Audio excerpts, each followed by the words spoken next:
जी लौट आते हैं। जी जी दिव्य प्रकाश जी, आपने पूछा ना कि क्या करें कि वैभव सर जैसे बन जाएं या क्या करें कि उस दुनिया में ब्रेक कर जाएं। हाँ। मैं एक्चुअली जब एक चैनल में काम करता था तो दिन भर में मेरी नौकरी बहुत सही थी। मैं एक समय तो नंबर क्रंचिंग करता था एक कंपनी में। आपने पढ़ाई भी लेकिन बहुत की है, सिम्बायोसिस से एमबीए, पता नहीं क्या क्या किया है आपने। नहीं बस यही फिर मतलब सबको यही लगता है एक्चुअली। मैं सब जगह जब किताब आ रही थी तो मैं मेरे जो हाँ। मार्केटिंग वाले दोस्त थे वो यही समझते थे कि चलो कोई बात नहीं यार, मार्केटिंग बेकार करता है, लिखता ठीक ठाक होगा। लिखने वाले दोस्त आज तक यही समझ रहे हैं कि यार ये मार्केटिंग ही ठीक कर रहा था, लिख क्यों रहा है। तो ये, लेकिन मैं एक चीज बोलूंगा, जैसे यहाँ पे कोई फरीदाबाद से आया होगा, कोई बरेली का होगा, कोई बलिया का होगा, सर सासाराम के हैं, या जैसे पटना के हैं सर। मैं एक चीज बता रहा हूँ, जो मैं जब चैनल में था ना तो रोज कम से कम 5 राइटर्स, 4 प्रोड्यूसर्स आते थे। हम लोग को तुरंत डिसीजन लेना होता था कि ये कहानी हम करेंगे या नहीं करेंगे। एक चीज जो वर्क करती है हमेशा ना, अगर आप पटना से आए हैं या आप बलिया से आए हैं, आप अपने मोहल्ले की ही कहानी अगर सही से लिख दें, मेरे को आज भी ये लगता है, आप अपने मोहल्ले अपनी गली की कहानी सही से लिख दें, आपको बहुत ज्यादा कुछ मचाने की जरूरत नहीं है। होता क्या है, जब हम बॉम्बे आते हैं ना तो हम एक प्रेशर ले लेते हैं कि इनको क्या चाहिए, हाँ। सामने वालों को क्या चाहिए, बिल्कुल। सामने वाला क्या इंतजार कर रहा है कि यार ये अपना शहर कब लेके आएगा।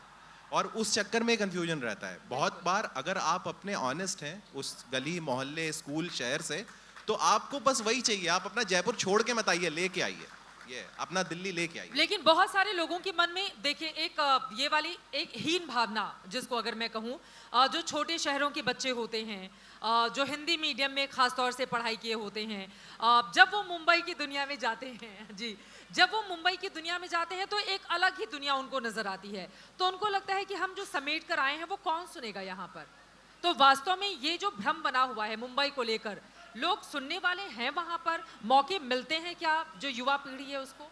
तो इसके सवाल, इसका जवाब जो है वो हाँ भी है और ना भी है। देखिए वहाँ पे ना बहुत सारी, जो आज की डेट में बहुत सारा जो लोग अच्छा काम कर रहे हैं, जो एडीज हैं, जो बहुत सारे लोग हैं, ये सारे के सारे बहुत सारे लोग जो लोकल वहाँ के ना वो इंग्लिश मीडियम के पढ़े हुए हैं, है ना। कई बार आप उनको स्क्रिप्ट दो के हिंदी में समझ में नहीं आती है, लेकिन एट द सेम टाइम ऐसी भी एक पैरेलल दुनिया, जैसे वो गली बॉय में क्या था कि एक दुनिया एग्जिस्ट करती है वो रैप वाली, हमें जब सामने आई तो लगा अरे इतनी बड़ी थी है। मैं आपको बता रहा हूँ कितनी फिल्में इस समय जो प्रोड्यूस हो रही हैं उनकी स्क्रिप्ट हिंदी में भी लिखी जा रही है, एक्टर्स हिंदी में मांग रहे हैं, अब लोग मांग रहे हैं। तो बस लेकिन क्या है ना, आप कोई भी चीज लेके जाइए, जो भी है, आप बस उससे ट्रू रहिए। अभी हो क्या रहा है ना चैलेंज में, जैसे मैं किताब में तो मैं बता सकता हूँ कि हम किताब पढ़ के किताब लिखते हैं कई बार ना, तो जो जीवन से आती है ना कहानियां वो मिसिंग है। प्रॉब्लम वहां पे है। उसमें क्या होता है कि आपको लगता है अरे मैं सिनॉप्सिस अच्छा बना देता हूँ, है ना, ये 2 लाइन ये 1 लाइन मैंने ना लिया और मैंने बना के सुना दिया और ये बड़ा सही हो जाएगा। वैसे नहीं वर्क करता। आप कोई भी, जो भी लोग फिल्में बना रहे हैं अच्छी, आप किसी भी 10 लोगों को फिल्टर करिए, उनसे अलग में एक फ्लाइट की उनके पड़ोस में सीट करा लीजिए, तो 2 घंटे में तो भाग जाएंगे नहीं कहीं, है ना। ये ट्रिक है बड़ी पुरानी, अगर कभी आपको करना हो तो जाके करिए और उनसे आप पूछेंगे ना कि उन्होंने वो, जैसे मैं आपको एक एग्जांपल देता हूँ, मैंने जयदीप साहनी साहब आए थे यहाँ पे, चक दे उन्होंने लिखी है। मैं एक बार उनका सेशन अटेंड करने गया, उनसे पूछा किसी ने, कह रहे चक दे का क्या स्ट्रक्चर है सर, क्या कहानी लिख दी है सर ये वो।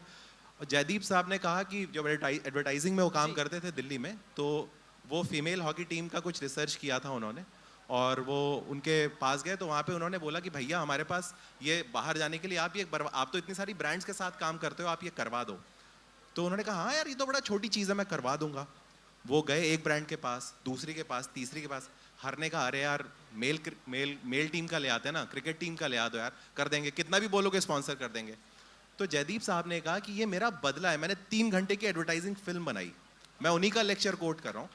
अब आप स्ट्रक्चर बनाते रहो, किताबें पढ़ते रहो, उससे कुछ नहीं होता। हर कहानी इतनी इमोशनल, जब वो बता रहे थे तो आंसू बह रहे थे उनको जब मैंने सुना था।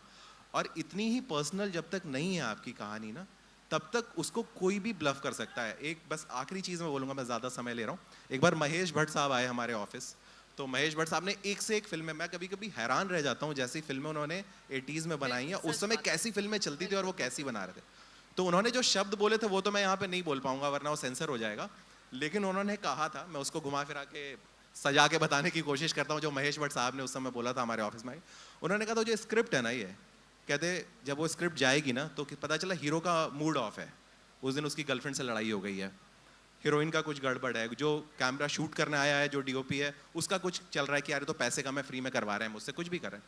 कहते एनीबडी कैन रूइन योर स्क्रिप्ट। ये रूइन वर्ड नहीं था, ये मैं बता रहा हूँ, वो कोई और वर्ड बोला था उन्होंने, लेकिन आपकी स्क्रिप्ट इतनी फुल प्रूफ होनी चाहिए कि कोई भी उसके साथ खेल ना पाए उस रास्ते में। और ये मुझे लगता है बहुत बड़ा मैसेज था।